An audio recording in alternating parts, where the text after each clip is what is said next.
শ্রী রামকৃষ্ণ পুঁথি অক্ষয় কুমার সেন প্রণীত আমরা পাঠ করছি। প্রথমে স্তোত্রম, শ্রী রামকৃষ্ণ অষ্টকম স্তোত্রম শ্রীমৎ অভেদানন্দ স্বামিনা বিরচিতম। কিছুটা অংশ পাঠ করছি সময়ের অভাবে, তারপরে পুঁথির মধ্যে প্রবেশ করব। যেহেতু প্রথম পুঁথি পাঠ, সেহেতু একটু আলোচনা করে তারপরে একটি অধ্যায়ের অবতারণা করার চেষ্টা করব। বিশেষধাতা পুরুষস্তমাদ্য হিয়াবক্তেন রূপেণ ততো তয়েদম। হে রামকৃষ্ণ তয়ি ভক্তিহীনে কৃপা কটাক্ষং কুরুদেব নিত্যম। তং পাশিবেশং সৃজসিতমেব তমাদিদেব বিনিহংসি সর্বম।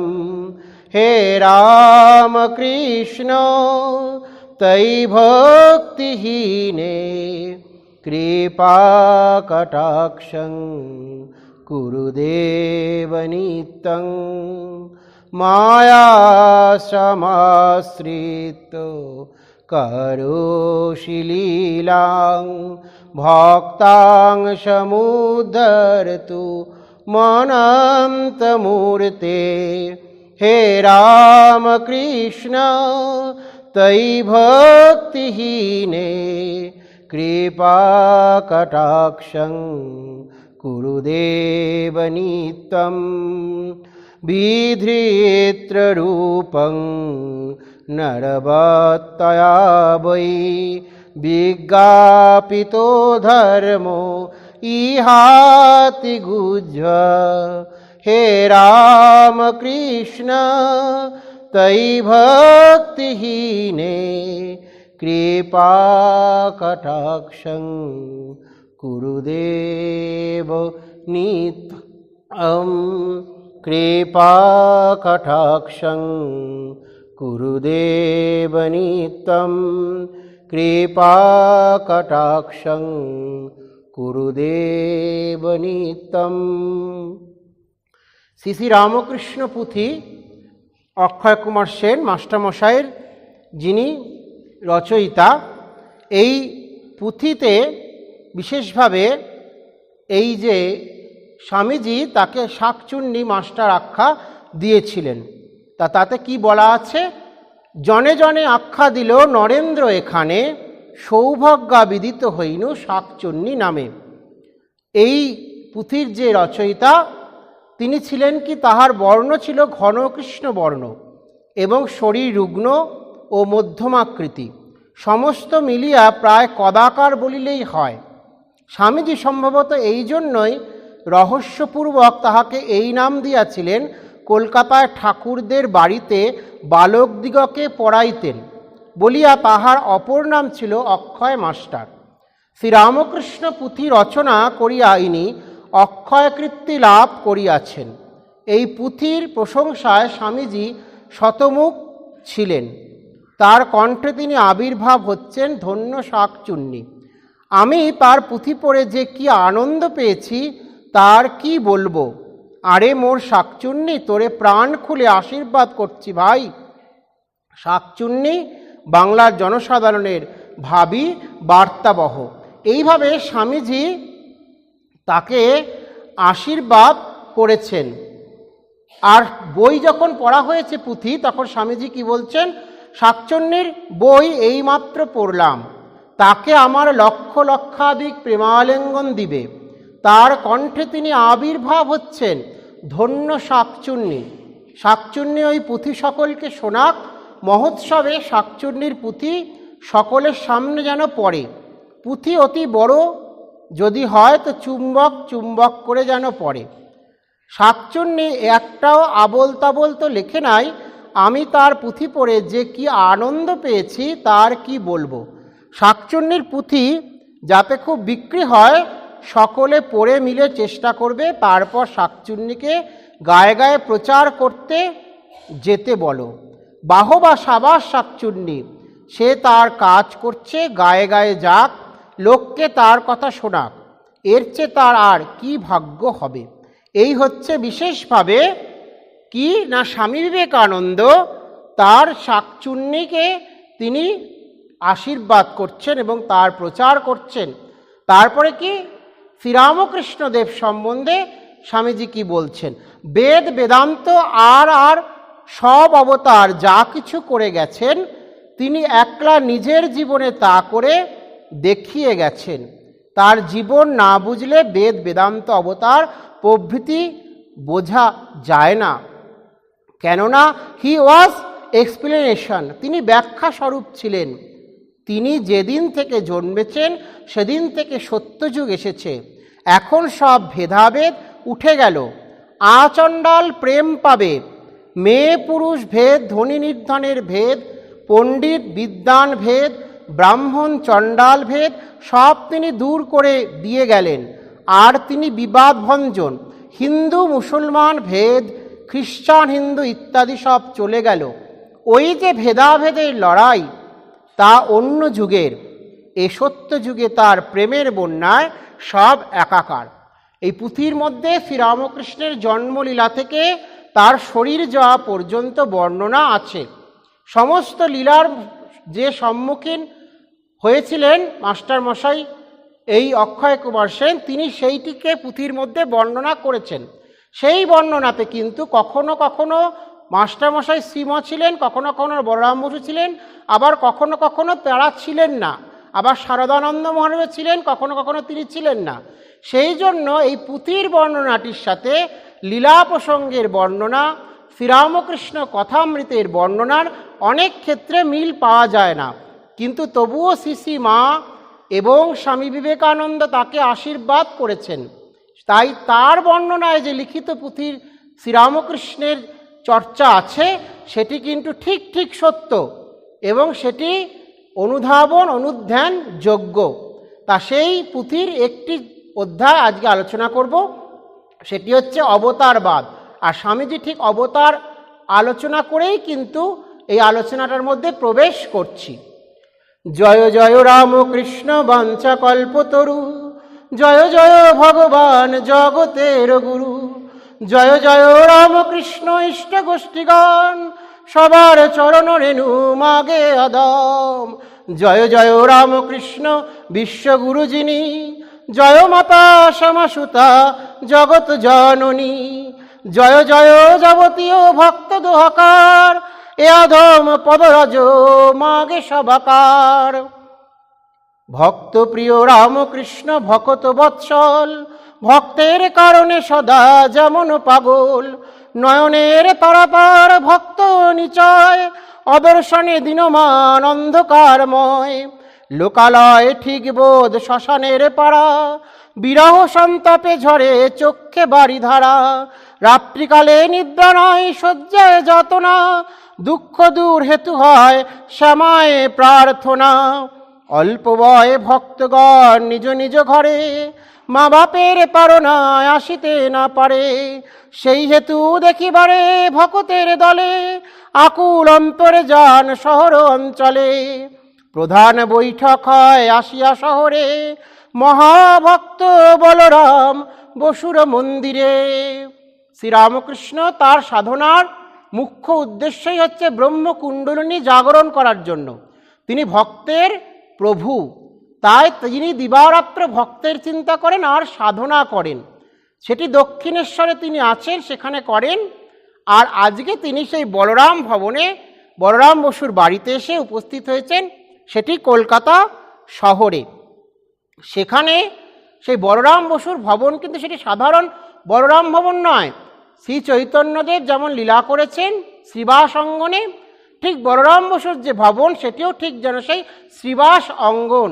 আজকে আমরা মনে করি আমরা সেই শ্রীবাস অঙ্গনের মধ্যে বসে আছি আর শ্রীরামকৃষ্ণদেব আমাদের সামনে এসে উপস্থিত হয়েছেন। এটি আমরা আমার চোখের সামনে আমরা চিন্তা করি। এইটা যখন আমরা চিন্তা করব, চিন্তা করতে করতেই কিন্তু শ্রীরামকৃষ্ণের কাছে আমরা পৌঁছে যাব। সেই অবতার লীলার যে চিত্রনাট্য হচ্ছে সেই চিত্রনাট্যের জায়গায় আমরা আজকে এখন উপস্থিত হচ্ছি। গৌর অবতারে যেন শিবাস অঙ্গন, এবে পেন বলরাম বসুর ভবন। আজি একদিন তথা উপনীত রায়, ভক্তের বিরহ দুঃখ দূরেরও আশায়। আর এক লালসায় রঙ্গ করিবারে, নররূপে যে কারণ লীলার আসরে। একত্রিত করিবারে প্রিয় ভক্তগণে, সমাবেশ করিলেন বসু বলরামে। নিমন্ত্রণ করিবারে পরম আনন্দে, ভবনাথ শিরাকাল ভক্তে নন্দ্র অনেন্দ্রে। আর পূর্ণচন্দ্র নামে শিশু কলেবর, ভবনে যাহার লক্ষ্য ব্রাহ্মণের ঘর। ঈশ্বর কোটির ছোট নরেন্দ্র যে জন, তার সঙ্গে বালক বয়স নারায়ণ। বিশেষিয়া কোন প্রভু ভক্ত বলরামে, ঈশ্বরের সেবা হয় এদেরও সেবনে। ইহারা সামান্য নয় মহা অনুভব, জন্মিয়াছে ঈশ্বরের অংশ এরা সব। ভবিষ্য মঙ্গল তব শোনো সঙ্গোপনে, ব্রতী যদি হও তুমি এবেরও সেবনে। প্রভু আজ্ঞা শিরোধার্য করি বলরাম, জনে জনে নিমন্ত্রণ করিয়া পাঠান। এই হলো ভক্তেরও ভগবান শ্রীরামকৃষ্ণ তার ঈশ্বর কোটির পরিচয় দিয়েছেন। কে কে? নরেন্দ্র, রাখাল, বাবুরাম, যোগীন, নিরঞ্জন। ঠিক একই রকমভাবে ঈশ্বর কোটি তার গৃহভক্ত ছিল, পূর্ণ, নরেন্দ্র এবং সেই ছোট নরেন্দ্র। এখন এই যে যারা সাক্ষাৎ ঈশ্বর কোটি জীবনমুক্ত পুরুষদের বলা হয়, তারা এখন ঈশ্বর কোটির যে অবস্থানে তারা রয়েছেন, সেই তাদের যদি সেবা কেউ করে তাহলে কি হয়, তারও কিন্তু বিশেষ আনন্দ লাভ হয়। তাই আজকে বলরাম গৃহে সমস্ত ভক্তদেরকে ডাকা হচ্ছে, সেখানে তাদেরকে সেবা করা হবে। তৃতীয়র প্রহর যাবে গগনেতে বেলা, বসুর ভবনে হইল ভকতের মেলা। পরিপূর্ণ নিকেতন নহে মিলে বাট, প্রেমের বেশাতে খালি আনন্দের হাট। ভক্তগণ সহজে থা প্রভুর মিলানি, গোলক বৈকুণ্ঠ চেয়ে সেইখানে গণি। স্থানের মহিমা কিবা কহিবার নয়, দর্শনে জীবেরও শিবত্ব পদ হয়। ধ্রুবলয় জৈব ভাব সেবা ভক্তি মিলে, দুর্লভ চৈতন্য ধন প্রাপ্তি অবহেলে। ভক্ত সঙ্গে রঙে যাহা কথোপকথন, তার বহু নিচে বের আগম নিগম। উচ্চ হিমালয় চূড়ে যেমন উঠিলে, নিরীক্ষণ হয় পার বহু নিম্নতলে। বিবিধ আকার যুক্ত জলদের মালা, স্বভাবে গগন বক্ষে রঙ্গে করে খেলা। আমরা পাহাড়ের ওপরে যখন উঠি, তখন নিচের দিকে যখন তাকাই, তখন কি হয়, সেখানে সেই যে মেঘগুলো কিন্তু সেই নিচে ঘুরে বেড়ায়। অনেক উঁচুতে পাহাড়ের ওপরে সেখানে কিন্তু মেঘ থাকে না। যদি খুব উঁচু পাহাড় থাকে তখন কি হয়, সেখানে মেঘগুলো নিচে ঘুরে বেড়ায়। এখানে পাহাড় আছে চারিদিকে, কখনো কখনো দেখা যায় পাহাড়ের ঠিক নিচে মেঘ আর ওপরে পাহাড় চূড়া। আমরা সবাই এখানে দেখি শিলং পিক, অনেক উঁচুতে পাহাড়, কিন্তু কি হচ্ছে, সেই শিলং পিকের পাহাড়ে নিচে কিন্তু মেঘটি থাকে, ওপরে হচ্ছে পাহাড় থাকে। তেমনি ঠিক একই রকমভাবে উপমা দিচ্ছে। এই উপমা কিন্তু একটি বিশেষত্ব আছে। আমরা কালিদাসের উপমা জানি, আবার কি আমাদের এই যুগাবতারের শ্রীরামকৃষ্ণ উপমা, যেটি বিশেষভাবে খুব বেশি প্রাধান্যযুক্ত। কথোপকথনে নাই ভাষারও চলন, কেবল কটাক্ষে হাস্যে আশ্চর্য রকম। সংকেত বুঝোহে তত্ত্ব নহে বলিবার, বুঝে ভক্তে অন্যে লাগে নিবিড় আধার। জ্ঞান ভক্তি সতত্ত্ব জীব শিক্ষা হেতু, মত পদ ভব সিন্ধু পারাবারের সেতু। ব্যাখানিয়া দেখাইল প্রভু যতগুলি, এক মনে শোনো মন যা বলান বলি। জ্ঞান ভক্তি এবং ঈশ্বর তত্ত্ব সেটি প্রভু আমাদের দিয়েছেন। উদ্দেশ্য কেবল এবে প্রভু অবতারে, অভিনব যুগ ধর্ম প্রচারের তরে। জীবের হিতার্থে মাত্র এক কারণ, আচরিয়া যাবতীয় সাধন ভজন। জাতীয় স্থানীয় নহে প্রকৃতি ধর্মের, সার্বভৌম অধিকার আছে সকলের। যুগ ধর্ম বিশ্ববপু এক কলেবর, অলঙ্কৃত নানা বর্ণে পরম সুন্দর। নানা বর্ণ ধর্মখণ্ড রুচির বিশেষে সমভাবে সবে পুষ্ট অনুরাগ রসে দ্বন্দ্বদেশে বিসংবাদ হিংসা নাই তথা বিরাজিত পূর্ণ শান্তি সমতা একতা যাহার ঈশ্বর লাভে বাসনা প্রবল অনুরাগে আত্মহারা সদে চক্ষে জল ক্ষুধা নাই তৃষ্ণা নাই ক্ষিপ্ত রাত্রি দিন শীততাপে বরিশায় আশ্রমবিহীন হুশ নাই আছে কিনা লজ্জা নিবারণ স্পর্শ শক্তি বোধ রোধ পাগল লক্ষণ হেন জন লোভে যদি পরম ঈশ্বরে যুগধর্ম কিবা সাত করে দেখিবারে মুক্ত আখি দর্শনে অধিকার তার সম্প্রদায়দের পক্ষে নিবিড় আধার। এই যারা একমাত্র সেই ভগবানকে চায় তাদের জন্যেই সেই ভগবানের আজকে আবির্ভাব হয়েছে। এই ভগবান তার কি তার স্বরূপ চৈতন্য মহাপ্রভু ঠিক যেরকম স্বরূপ ছিল তার তিনটি দশা দেখা যেত, একটি অন্তর্দশা, একটি বাহ্যদশা আর একটি অর্ধবাহ্যদশা।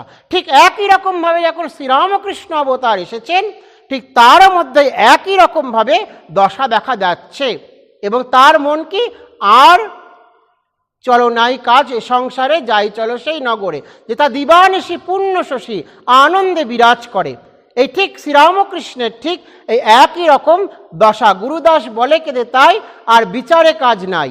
এই ঠিক শ্রীরামকৃষ্ণের একই রকম দশা এসেছে। নতুন মানুষ দেখবি যদি আয় চলে। এই সেই শ্রীরামকৃষ্ণ তার যে স্বরূপ তিনি নিজেই এবারে কি করবেন এখানে কিন্তু ব্যাখ্যা করবেন। আর কি এখানে কোনো ধর্মীয় গোড়ামি নেই, এখানে সমস্ত ভেদাভেদের ঊর্ধ্বে। এই জন্য শ্রীরামকৃষ্ণদেব আমাদের কি বলে গেছেন, দেখো যত মত তত পথ। এই যে তার তত্ত্ব, এই তত্ত্বের মধ্যে দিয়েও তার সাধনাকে আমরা বুঝতে পারব। ব্যাখ্যা কেবল মাত্র নয়নে বদনে ধর্মমূল হরি কথা মোটে নাই প্রাণে অনুরাগহীন চিত্ত ভক্তি নাই মোটে ঈশ্বরের বিড়ম্বনা বিদ্যার মুঠে ঈশলা বিশ্বতত্ত্ব ঈশ অনুরাগ ভক্তি প্রেম জ্ঞান শিক্ষা বিবেক বিরাগ অহংকার বিবর্জিত দীনাধিচার এইসব শিক্ষা দিতে প্রভু অবতার রূপরস ভোগ ইচ্ছা যাহাদের মনে হেন জানে নাই ঠাই প্রভুর চরণে শ্রীবদনে বলিতেন প্রভু ভগবান ঈশ্বর লাভেতে যার ব্যাকুলিত প্রাণ। এই যে ভগবান যিনি কি বলতেন সদা সর্বদা বলছেন সেই কাম ও কাঞ্চন ত্যাগ। আর তিনি কোথায় থাকেন, দিনের হতে দিনে, যেখানে সবার পিছে সবার নিচে সভারাদের মাঝে, সেই সভারাদের মাঝে একমাত্র সেই ভগবান শ্রীরামকৃষ্ণদেব থাকেন। তিনি আর কিছুই চান না, একমাত্র ভক্তের সেই ব্যাকুলতা অনুরাগ তিনি একমাত্র চান। ধনপুত্র প্রার্থনা এখানে অকারণ কেমন ঈশ্বর লাভ প্রাণে সাধ যার প্রভুর মন্দিরে তার বিমুক্ত দুয়ার শরণ লইলে পাবে ঈশ্বরের তরে মনসাদ পূর্ণ প্রভু করেন অচিরে কিবা বস্তু প্রভুদেব দেখো মন ঘটে ভুবন মোহিনী মায়া বিদ্যার হাটে পূর্ণ ব্রহ্ম সনাতন অকুল কাণ্ডারী। এই ভগবান কি তিনি পূর্ণ ব্রহ্ম সনাতন। আর আজকে তিনি কি হয়েছেন, সেই ভক্তের মাঝে বলরাম মন্দিরে এসে উপনীত হয়েছেন। তাই আজকে সেই ভগবানের কীরকম আচরণ আমরা দেখতে পাচ্ছি। যদি কোনো ভক্ত তার কাছে গিয়ে প্রার্থনা করেন তিনি কি করেন, তার মনোবাঞ্ছা পূর্ণ করেন। এখানে শ্রীরামকৃষ্ণদেব হচ্ছেন কি সেই কপাল মোচন, যিনি কি করেন আমাদের আধ্যাত্মিক অধিভৌতিক এবং অধিদৈবিক যে দুঃখ, সেই দুঃখ থেকে তিনি আমাদেরকে নিবারণ করে দেন।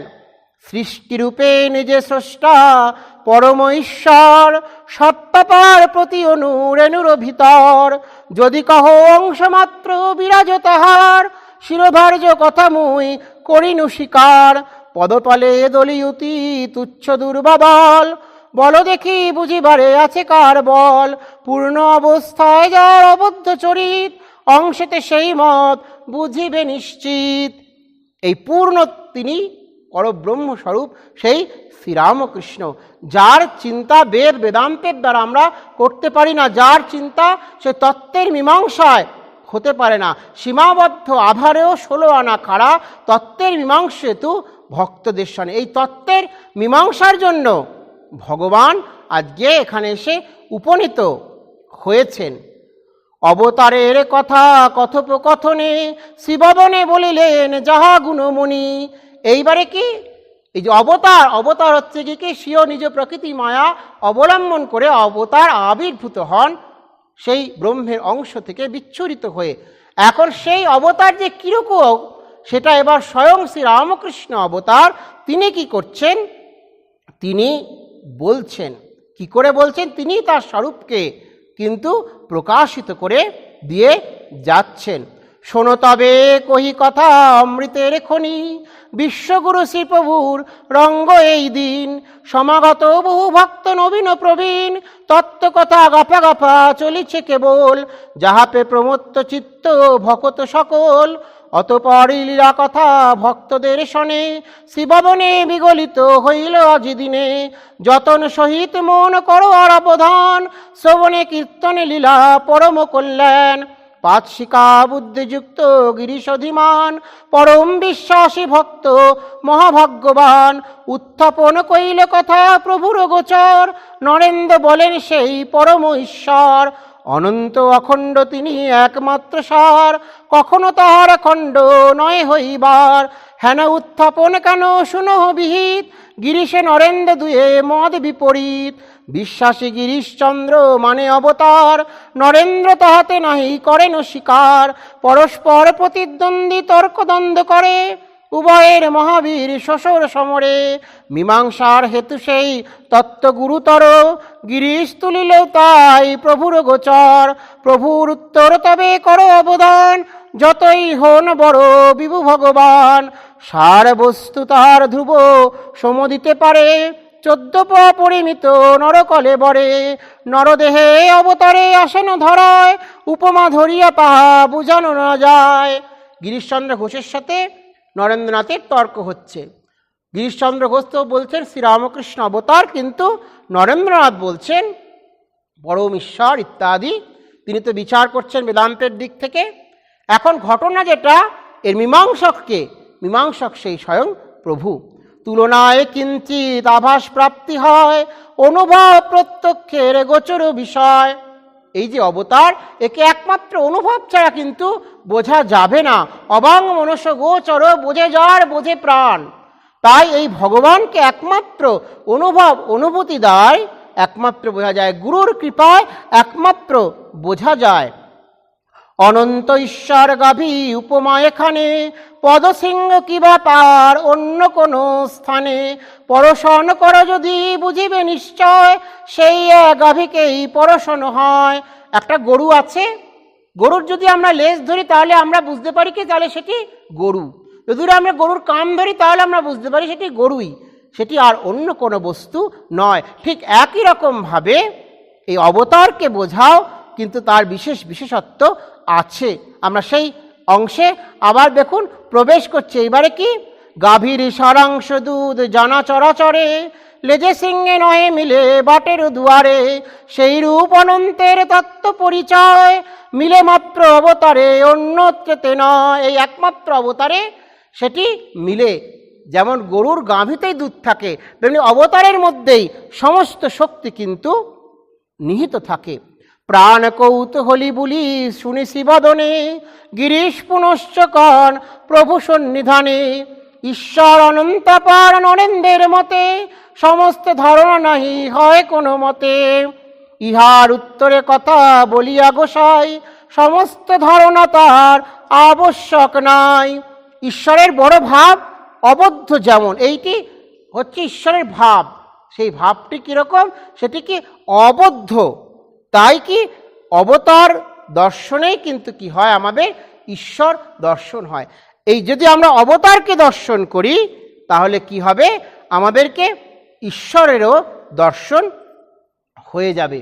এই জন্য কি বলছে দেখুন, বিশ্বপতি ঈশ্বর শক্তিরও অবতার, এইখানে এক কথা শুনো বলি মন।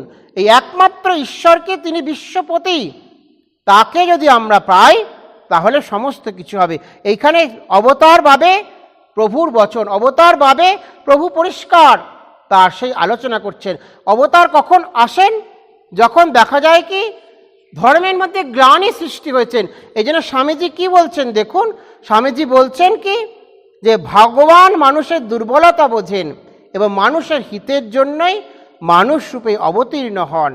সাত পরমেশ্বরস্যপি ইচ্ছাবসন মায়াময়ং রূপ সাধকানুগ্রহার্থম। যখনই ধর্মের গ্লানি ও অধর্মের অভ্যুত্থান হয় তখনই আমি নিজেকে সৃজন করি।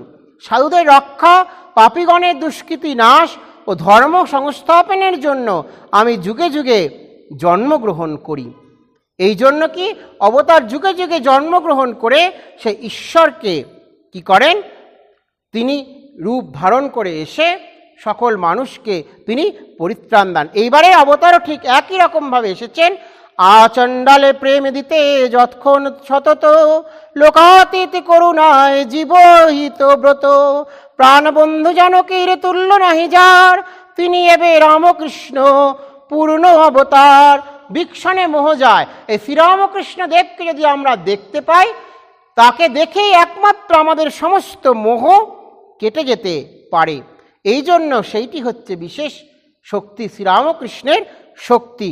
আর এই তিনি অবতার কখন গোচর হয়, যখন আমাদের শুদ্ধ মন, মুক্ত মন থাকে, শুদ্ধ বুদ্ধি থাকে, তখনই একমাত্র কিন্তু তিনি আমাদের মনের মধ্যে গোচর হয়। এই জন্য কি, কিন্তু যদি হয় পরে শুদ্ধ বুদ্ধি মন, ঈশ্বর গোচর তবে তাহারও তখন।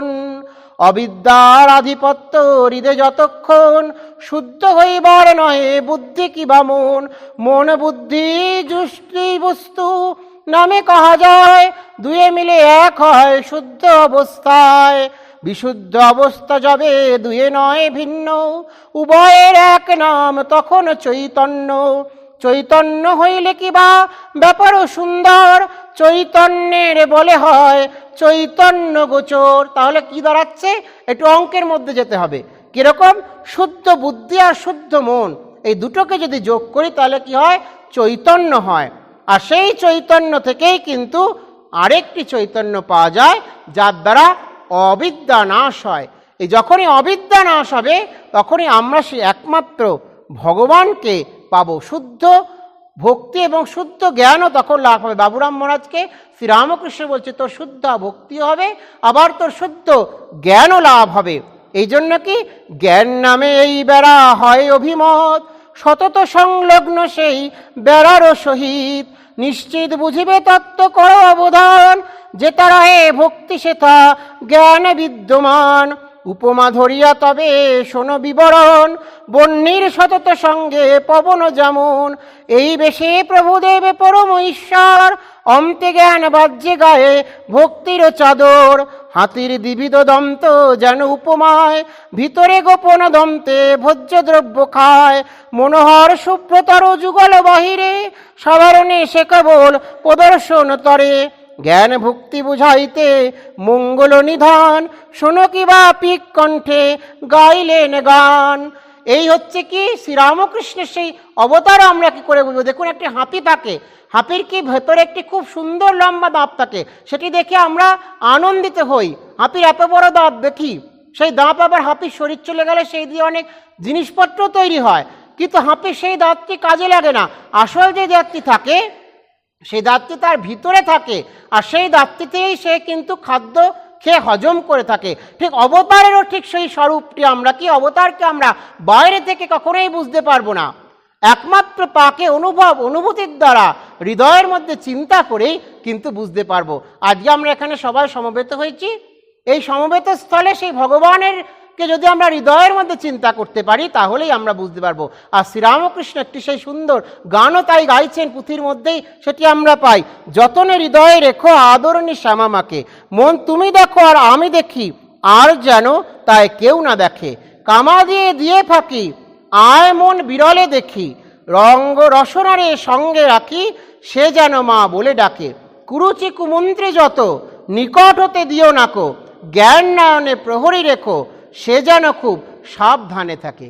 এই শ্রীরামকৃষ্ণ সেই জ্ঞানটি আমাদেরকে দিয়েছেন যেন আমরা হৃদয়ের মধ্যে সেই শ্রীরামকৃষ্ণকেই চিন্তা করতে পারি, তাহলেই আমরা অবতারকে ঠিক মতো বুঝতে পারবো।